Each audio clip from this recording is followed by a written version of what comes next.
abusia mi chana mi sanso mu akwa ba mre channel so had aso ye be media gh abusia eyade a kisi ejaben OSP yes watumi atonsa e de afre eye lawyer Martin Kpebu the OSP the ejaben wa honor ne eye the second invitation wakwa kopiem e ho na abusia e de enkomo na ekoso e ho yenko ne enkonkotie eyade a Martin Kpebu yes ne ni abriye pa or ye member of the oral team ne ni abriye pa wo hwa chese ensemo a na ye OSP eba abonche oba bekeka no eyade a lawyer Martin Kpebu ono de onjintum na ono so ne nsemo a okan ina ne se eyade a Ken Ofori Atta ene kisi ejaben omo edi nkomo papa abra Ken Ofori Atta ebe free omam ho be dwane free omam ina no eyade a lawyer Martin Kpebu eche ne nsemo a OSP eye kisi ejaben onim hu bi yes osese okase kisi ejaben enim hu bi anoboa kisi ejaben enim hu bi na wokọ eye the office of the special prosecutor ye kase eho eye crime scene yes ono ogitum se eho eye crime scene abuso papa ye di nkomo yenko ne tie nsem abuso ode ba abontem na sese hada so e be media gh abuso obodi ase obe subscribe be like na wa bo aso a share ma for pensem bi atie no anya bi atie yenko ne kwete nkomo twetwe a e course abra OSP etonsa e de efre eye lawyer Martin Kpebu, a member of the oral team and also a private legal practitioner. And away from the Ghana Police Service, private legal practitioner Martin Kpebu has honored a second invitation by the Office of the Special Prosecutor following allegations of corruption made by him. He also expressed concern over the office's capacity to investigate persons who make corruption allegations against the OSP. It all started when this interview with the special prosecutor, Kisi Ejaben, went viral. We were powerless. We saw him leave, but we couldn't prevent him from leaving at the airport. For private legal practitioner Martin Kpebu, who has time and again reiterated his resolve for the special prosecutor to be removed from office, those comments spoke to nothing but connivance. The proof of it is in his connivance with Ofori Atta. What's the evidence of the connivance you talk about? That he himself, the statement, he says he watched Ofori Atta leave and look at all the places he was going to. Speaking on TV3's Key Points, he further accused the special prosecutor of corruption. The office of special prosecutor has become a crime scene, okay? And I'm telling this to you on authority. Let's go conduct a poll in the OSP office today. You will see the myriad of allegations against Kisi. Or following his allegations, the special prosecutor invited him to office for questioning. An invitation he promised to honor. No, so I've received the letter. So they brought me a letter, like he himself has said in the interview, I should come on Tuesday afternoon. And I would be going. Why am I scared? I would not be scared at all. What I said, I still stand by it. Well, I'm standing right here before the office of the special prosecutor, where private legal practitioner Martin Kpebu made entry a while ago.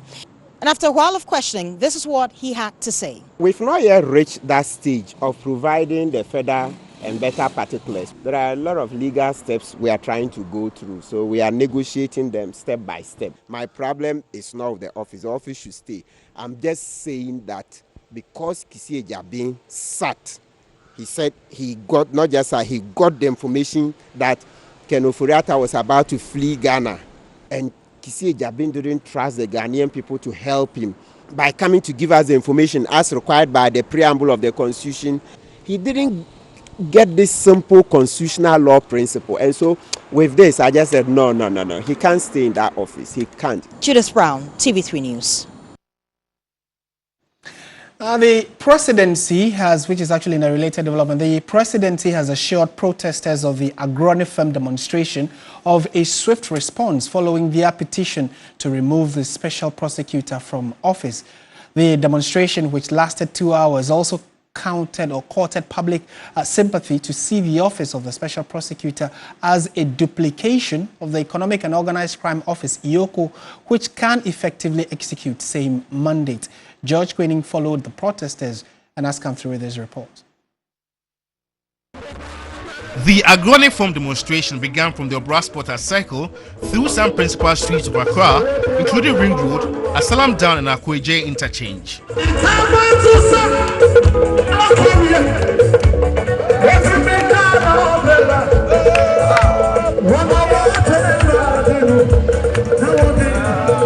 what was meant to be a one-man demonstration attracted other protesters to demand the removal of the special prosecutor Kisi Ejabin about what the group describes as his failure to fulfill his mandate. Apostle Abraham Labi Lincoln is the lead convener. If it's not ready, we'll move ahead to another level. Me, I don't care. Listen, I staged a one-man demonstration. So me, I don't care about no more people that are coming over. I want to fulfill a mission. Yes. And I fulfill it.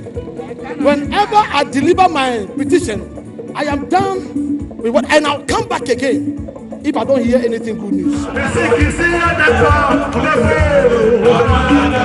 Some use the platform to champion their own agenda. Won't you rather stay in the house rather than, No. If today is war, I'm among.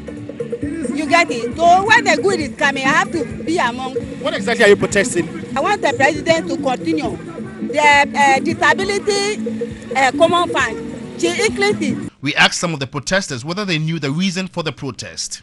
Do you know what you're protesting? So because there's you are leaving for some office place for one side. So this land need to come and talk something for this Ghanaian people, but I don't come. The protesters arrived at the Jubilee House to present their petition. The petition was received by Deputy Presidential Spokesperson Shamima Muslim. He is a president that believes in the rights of the citizens of Ghanaians, and he has assured that no citizen must feel fearful in their expression of their rights.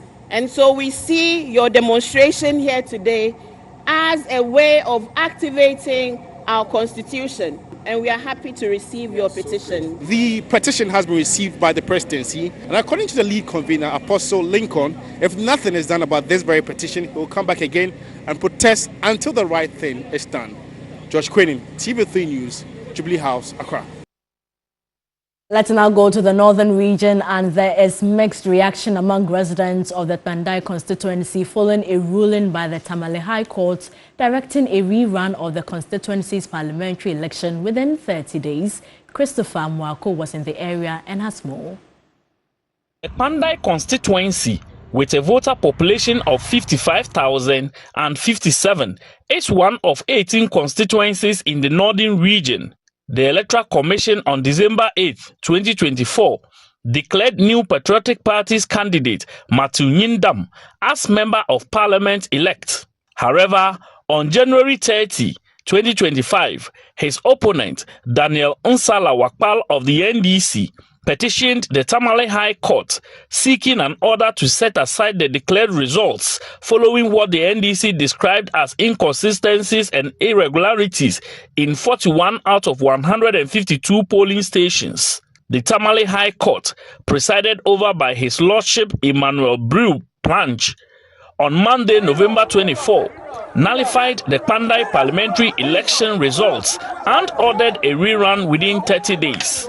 It's over some 24 hours since the Tamale High Court ordered for a rerun of the Pandai constituency parliamentary elections.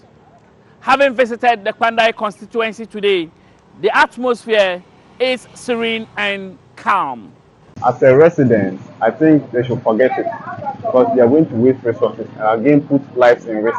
A lot of lives are around here. They don't know their left and right on elections and how it fits. If you look at what happened 2024, 7 December, people actually endorsed Matthew to be our MP.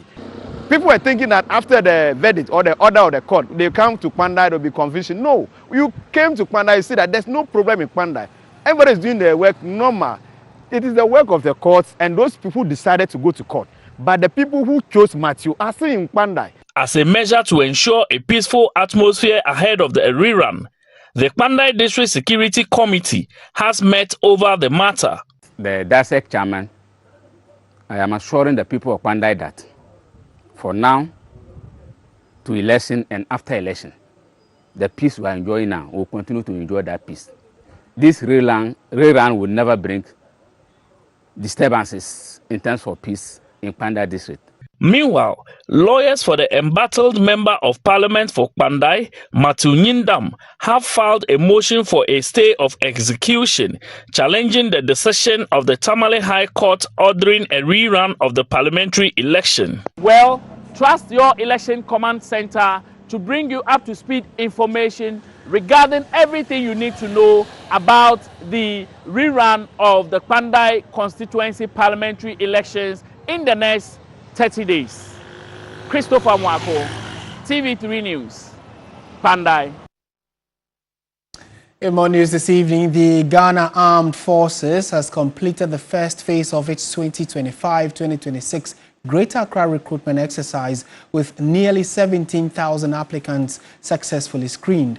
The next stage is the examination where applicants' general knowledge will be tested. Joseph Armstrong, our defense correspondent, has more. The screening process, which resumed on November 20, came to a successful end on Monday, November 24. The exercise was suspended for 1 week after a stampede at the Airwork Stadium claimed 6 lives and left several others injured. On the final day, the last batch of applicants went through document verification before moving to the body selection stage. Each applicant underwent thorough physical inspection. Those with double ear piercing or body drawings were immediately disqualified. Individuals who presented forged documents were handed over to the military police. In all, nearly 17,000 applicants in the Greater Accra region were screened in the first phase and are awaiting the next stage, the written examination. Captain Tay is with the Ghana Armed Forces Public Relations Department. The applicants who have been shortlisted should expect text messages.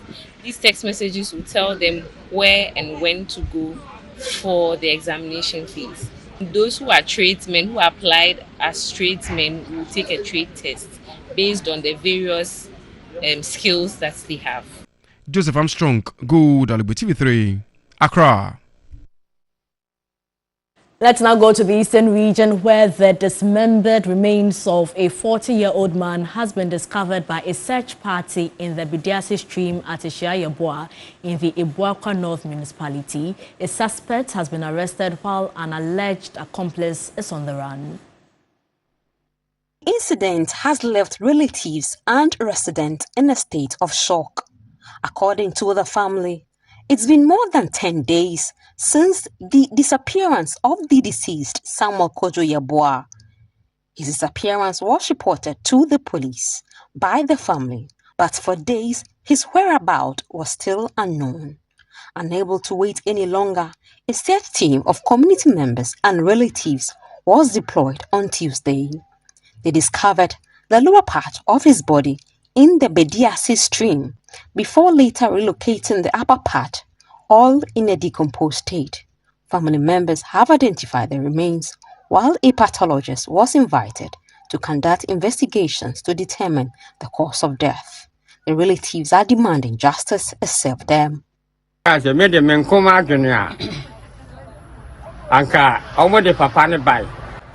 to me alone, the suspect should be left to us, so that we deal with him as he dealt with our relative. But we have left him for the state to deal with him. He should die in prison. The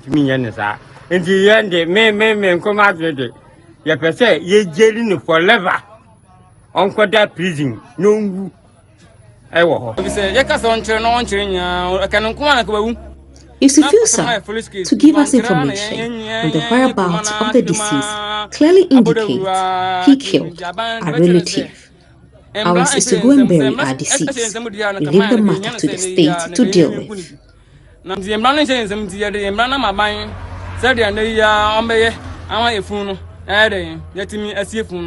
The deceased, a civilian employed by the military, was last seen in his hometown, Ibua, on November 16th, after he reportedly left home for the suspect's residence to retrieve proceeds from an iPhone 6 belonging to his female friend.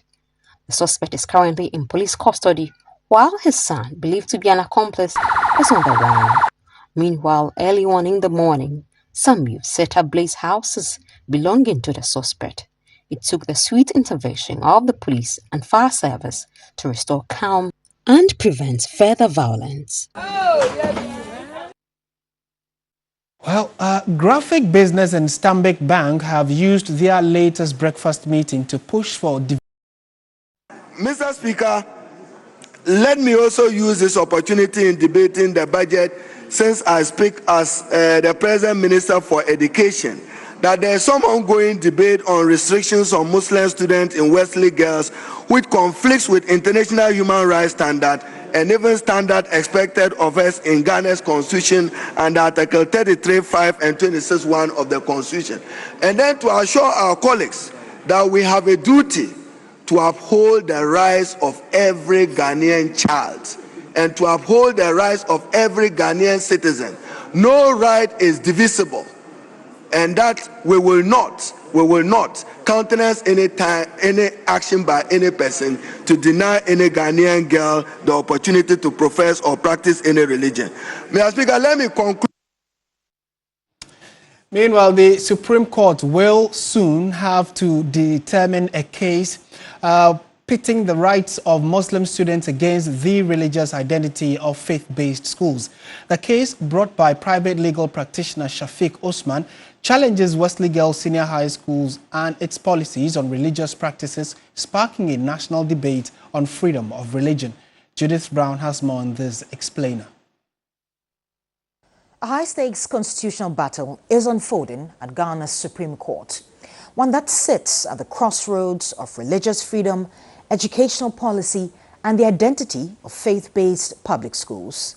At the center of the suit is private legal practitioner Shafiq Osman, who has dragged Wesley Girls Senior High School, the Ghana Education Service, the GES, as well as the Attorney General to court. His argument is simple but weighty, that Wesley Girls' long-standing policies prohibiting Muslim students from wearing the hijab, fasting during Ramadan, and observing certain Islamic practices breaches Ghana's constitutional guarantees of freedom of religion and rights. Osman's case paints the school's policies as discriminatory and unconstitutional. His core claims are that Muslim students are being unfairly targeted using Articles 21(1)(b) and 21(1)(c), which uphold freedom of religion, thought and conscience, Articles 26, which protects cultural and religious practices, and that public schools must remain neutral. In short, the plaintiff contends that constitutional freedoms cannot be set aside simply because a public school prefers a particular religious tradition. But the state sees it differently.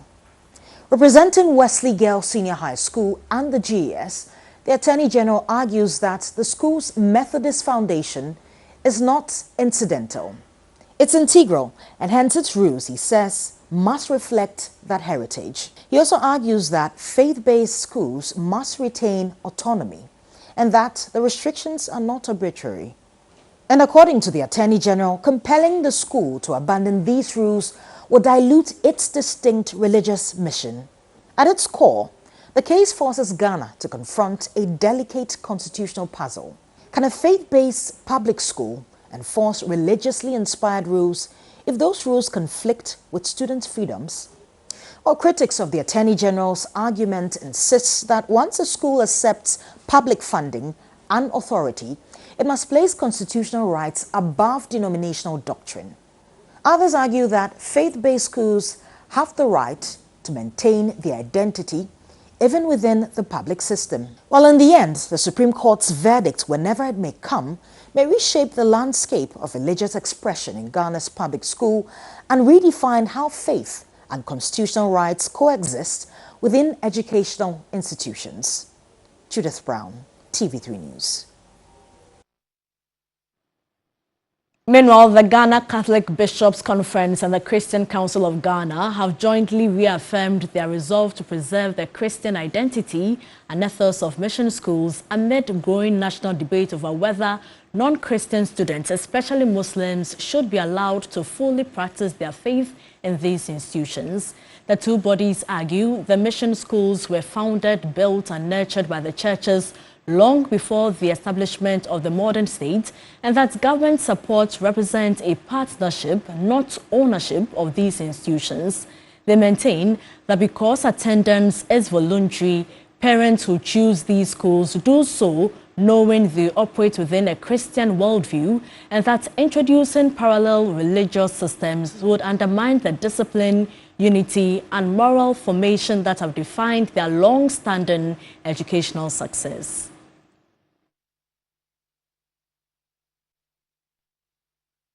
Staying on education matters, the Minister for Education is appealing to members of the Colleges of Education Teachers Association of Ghana, StRïkes, to call off their ongoing strike. According to the minister, government is working to address their concerns and expects a resolution within the next 2 weeks. But StRïkes National President Maxwell Bunu says that the association cannot take any decisions until